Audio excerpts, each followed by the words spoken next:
শুনুন শুনুন সারজিৎ বঙ্গবন্ধুর নিয়ে কি কথাগুলো বলছেন, তারপরে আবার আমার কিছু কথা শুনবেন। ব্রিটিশ প্রধানমন্ত্রী এডওয়ার্ড হিথ তার রাষ্ট্রীয় সফর সংক্ষিপ্ত করে লন্ডনে ফিরে এসেছেন।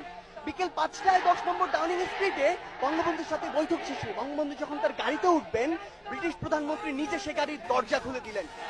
প্রথার বিরুদ্ধে তিনি কেন এই কাজ করলেন, সাংবাদিকদের প্রশ্নে তিনি উত্তরে বলেছিলেন, আমি জানি আমি কাকে সম্মান জানিয়েছি, আমি জানি কাকে কতটুকু সম্মান জানাতে হয়। তিনি কোনো সাধারণ মানুষ নন, তিনি একটি জাতিকে মুক্তিদাতা, এক মহান বীর।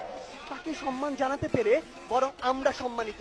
একবার ভাবুন তো, যে ব্রিটিশরা আমাদের 200 বছর শাসন ও শোষণ করেছে, সেই ব্রিটিশ প্রধানমন্ত্রী যখন আমার নেতাকে নিয়ে এই সৌজন্যতা দেখায়, এই কথা বলে, তখন আমার বুকটা কতটা প্রশস্ত হয়।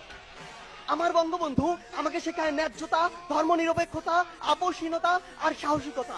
তিনি বলেছিলেন, যদি কেউ ন্যায্য কথা বলে আর সংখ্যায় যদি সে একজন হয়, আমরা তার কথা মেনে নেব। আমার বঙ্গবন্ধু বলেছিলেন, এই বাংলাদেশ হবে ধর্মনিরপেক্ষ দেশ, যেখানে ধর্ম নিয়ে কোনো ব্যবসা করা চলবে না। আমার বঙ্গবন্ধু মুচলেখা দিয়ে নিজের ছাত্রত্ব ফিরিয়ে নেননি, অন্যায়ের সাথে আপোষ করেননি। আমার বঙ্গবন্ধু দেখিয়েছেন কিভাবে নারীকে সম্মান করতে হয়। তিনি বলেছিলেন, এই স্বাধীন বাংলায় যত বীরঙ্গনা রয়েছে, তার বাবার নামের পাশে আমার নাম লিখে দিও আর ঠিকানা দিও ধানমন্ডি 32। আমার বঙ্গবন্ধু শুনলে তো সারজিতের কথা। আর এই দুইগুলা হলো যারা আওয়ামী লীগের পজিশনে ছিল, ক্ষমতায় ছিল তাদের। কেননা আওয়ামী লীগের ত্যাগী কর্মীদেরকে এবং যারা জনগণকে ভালোবাসা দিতে পারত, জনগণে ভালোবাসতো, তাদেরকে কোনো সময় আওয়ামী লীগের নেতারা ফ্লোর দেননি, সুযোগ সুবিধা দেননি, কোনো পোস্ট পজিশন দেননি।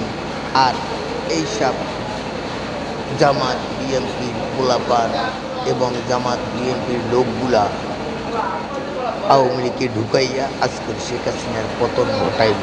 এটা হলো আওয়ামী লীগেরই দোষ, এটা হলো আওয়ামী লীগের নেতাদের দোষ। কিন্তু ওই বাবা আওয়ামী লীগগুলো ঢুকাইয়া আজকে শেখ হাসিনার পতন করলো।